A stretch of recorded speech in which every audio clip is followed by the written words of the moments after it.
It's been another busy year of new bike launches, which I've enjoyed covering as much as I can here on Just Ride Bikes. But as one year draws to a close and another one is just around the corner, what can we expect to see in 2025? Well, in this video, I'll share my thoughts and predictions on what new bike we might see launched in the next 12 months.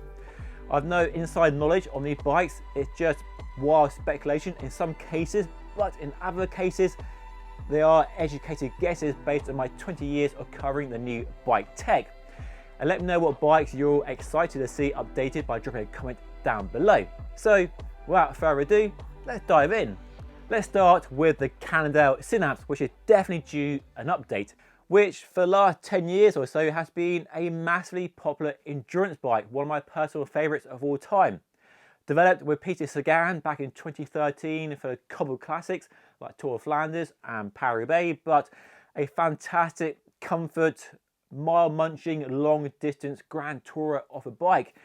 And it had great success, a commercial success. But with the last update, launched in 2020 or 21, there's a link to it down below, while the underlying bike, the frame itself was fantastic in terms of aero and performance and comfort and wide tire clearance, the Smart Sense was something that people did not want, and it has been a commercial failure, a flop. Nobody talks about Synapse at all when compiling a list of the best endurance bikes. Specialized Roubaix SL8, Giant Defy, NV3, many other good bikes right now, but Synapse, no, not so much. And to remind you, if you need reminding, the Smart Sense was in theory a good idea, but the execution was pretty poor.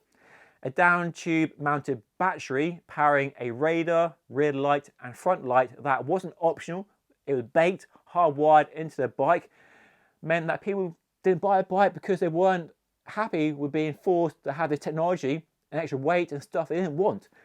And lots of cyclists, if you're experienced, had their own lights, had their own preference for a radar or not, and being forced to have it was a step too far. So hopefully we'll see an update in 2025, and I think we might have seen some first clues of a new bike being developed or tested by Lachlan Morton when he did a lap of Australia. That way or that way, I'm not sure. So he's riding what appears to be a proto bike, and my hunch would be it's a new Synapse, because for that sort of massive distance, the Synapse is a perfect choice. And because while 10 years ago, Paris-Roubaix was a showcase for that style of bike, these days it's not so much anymore because they ride an aero regular race bike. But the stuff that Lachlan Morton is doing and other ultra distant cyclists are doing is a perfect showcase, shop window for that style of bike. And if you look closely at the pictures of the bike he's riding, it's a very sort of aero optimized drop rear stage bike, but it has a front light underneath the stem and a rear light underneath the saddle, which is where the lights are mounted on the previous generation Synapse, which to me suggests this is a new Synapse with Smart Sense, the front and rear lights. But hopefully, because Cannondale, let's be honest, they love innovating, they've done some amazing stuff over the years, and some stuff hasn't been that well received, but they are stubborn and they stick with it. BB30 and the lefty suspension fork are two examples, and the motocross bike, of course, which bankrupted the company many years ago. So they like innovating, and if it doesn't work, if it's not a commercial success, they don't backtrack, they don't ditch it, they try and refine it, and they continue to pursue that path of development. So that leads me to believe Smart Sense will be on the new bike, but hopefully in an optional way, hopefully definitely optional, and a way that is better received by new cyclists, us consumers, who are expected to buy the bike. Sticking with Cannondale for another bike is the CAAD14, because the CAAD13 was launched in 2019, which is aeons ago in the bike world, and I really want to see another CAAD bike launch because I love the CAAD. I bought two CAAD12s in the past 12 months second hand, which has been a lot of fun and a reminder of how great this material is. Yeah, it's not desirable as carbon fibre, but cheaper than a carbon frame, and in this world of high bike prices, an aluminium bike with that lower price frame can get you a better package or a cheaper way to get better components on a cheaper sort of manufacturing frame. So hopefully you might see a new CAAD and show that manufacturers are still willing to invest in aluminium. but I do feel sadly not enough people want aluminium, and only buy aluminium because that's the only option at the lower price points, and above, you know, £1,500, £2,000 or dollars, people want to expect carbon fibre. So that's my sort of hunch. But CAAD14 would be cool to see. And with the CAAD13, it sort of mimicked the Super 6 Evo in terms of drop rear stays and the aero features, but a new CAAD14 with a return to a more simple silhouette and frame design, with space for 35 or 38mm wide tyres, so almost endurance bike. Maybe they can relax the geometry a bit, so less racy and more like a Synapse, basically sort of an aluminium version of a Synapse would be kind of cool.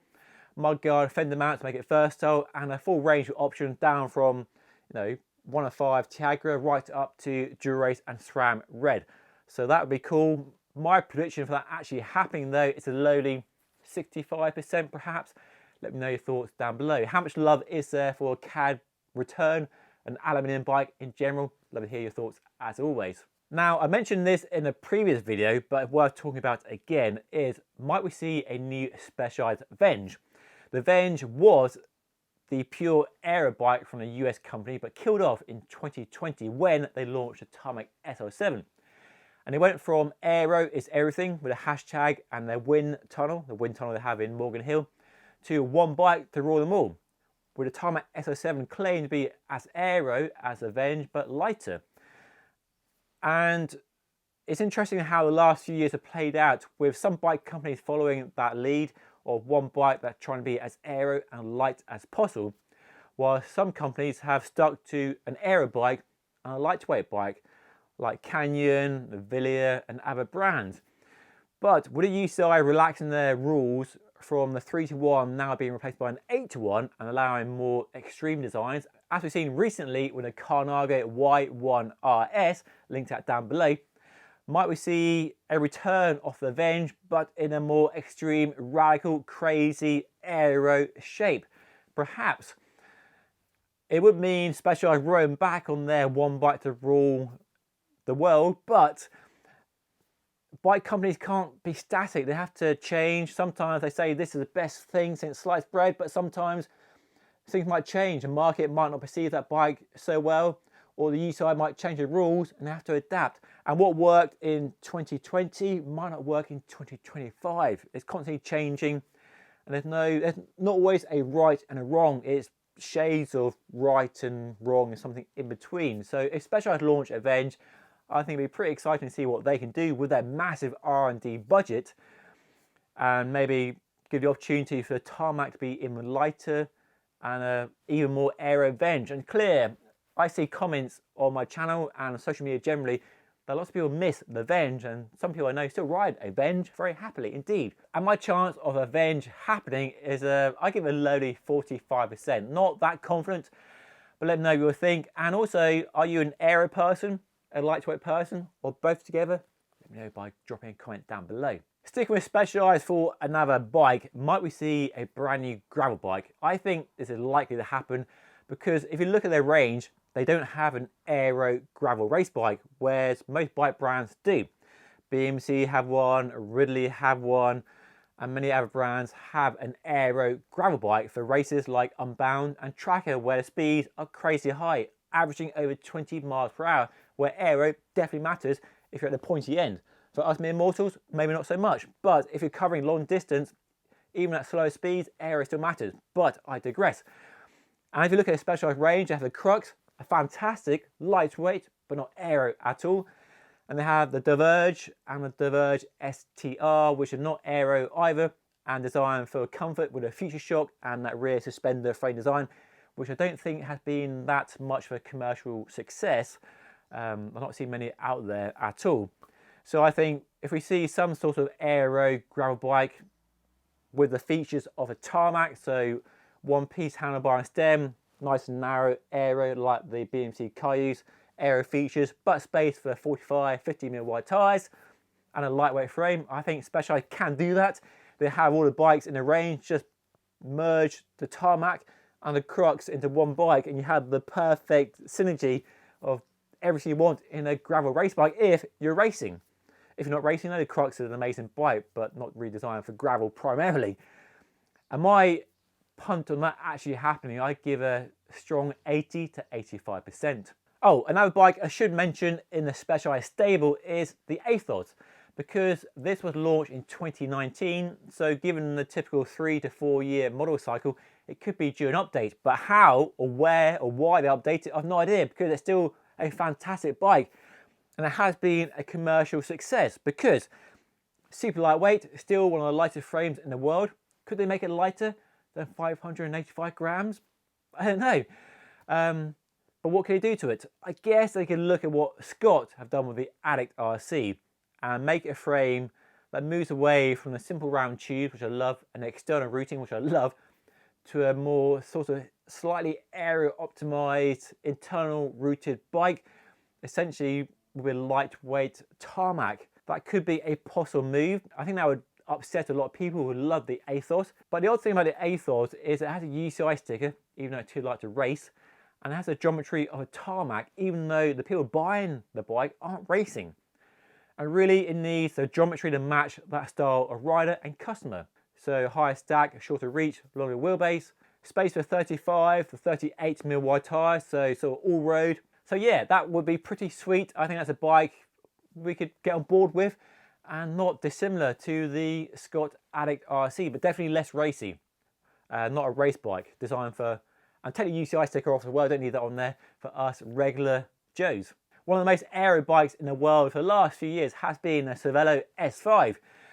And it's still a wild looking bike, and I still remember the reception the bike received when it first launched, similar to the reception the Cannondale Y1 RS is getting.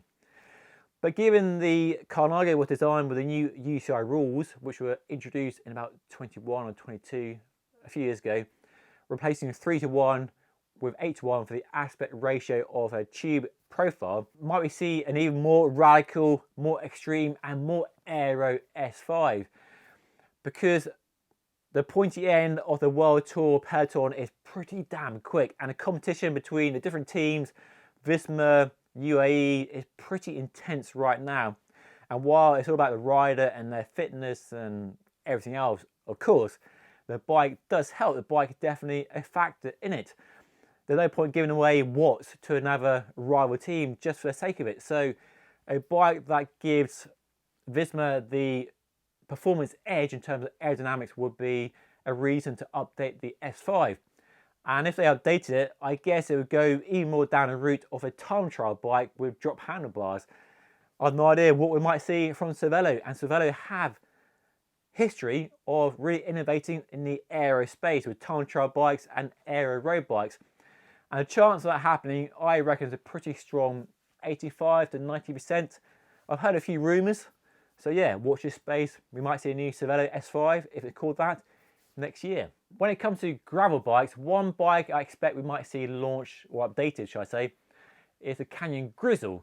Not because it really needs it, but because it's a few years old now. And given bike companies like to go through their entire product line and update one bike at a time, and you look at the Canyon range, or what they've launched the last few years, the Grizl is now the oldest bike in the sort of drop bar lineup. They launched a Grizl sort of last year, and that's a sort of aero race bike, but still has a few issues in my mind. If you watch my video, linked above, on the failings of the Grizl. And the Grizl is still a fantastic bike. Space with 50mm wide tyres, good geometry, lots of bike packing mounts. But given they now have two distinct gravel bikes, a race bike in the Grizl and a eventually bike packing option in the Grizl, might we see the Grizl go further down that path towards a mountain bike? So bigger tyre clearance, more progressive geometry, by which I mean a slacker head angle, longer wheelbase, bigger wide flared handlebars, a longer reach and a shorter stem sort of setup. And while they offered it with a suspension fork, it wasn't really modified, adjusted for suspension properly. So it never really rode as well as it should do compared to the giant Revolt X, which had a shorter head tube and modified head angle to accommodate the longer fork, because a suspension fork has there's one around here somewhere, has a longer axle to crown measurement than a normal rigid carbon fork. So a Grizl that is more capable for riding chunky, tough off-road trails, yeah, I think that'd be pretty cool to see. I give it about 70% chance of happening. So yeah, watch this space. And lastly, could we see a new Trek Domane launch in 2025? It's not that old, it was only launched in 22 I think, so not really showing its age, but given how fast bike tech is moving in terms of both the endurance space with wide tyres and low weight and geometry tweaks, and also generally in the drop bar market, and because Trek have launched version 2 of the Modone, which killed off the Emonda and has the most distinctive, well, it was the most distinctive seat tube design until the Cannondale came along and stole the crown. Might we see, or would I like to see a new Domane that's lighter, because it's never been that lightweight. It's always been one of my issues, bugbears with Domane, because they have the isospeeder coupler in the seat tube, which works really well in terms of allowing the seat post to bend back and forth more. But what's a design that probably needed back in 2013 or 14 when it first launched in version 1. But given the advances in frame design and how good that ISOFlow works in providing comfort and acclaimed comfort from the Cannondale Y1 RS design, might we see, or could we see them drop the isospeeder coupler and replace it with a sort of bigger ISOFlow that allows as much flex at the seat post but saves a bunch of weight and looks cool and maybe has some aero benefits as well. I guess more tyre clearance would be no bad thing. I think it's 38 or is it 40, but make it 42 perhaps, 44 for the sort of endurance all-road customer who wants to fit a 40mm wide tyre with mudguards perhaps. But yeah, that'd be interesting to see. Let me know what you think by dropping a comment down below. So there's my predictions for new bikes we might see in 2025. And let me know what you want to see, what you're excited to see, and what you expect to see by dropping a comment down below. But that's all for today. I'll see you again very soon. Thank you so much for watching.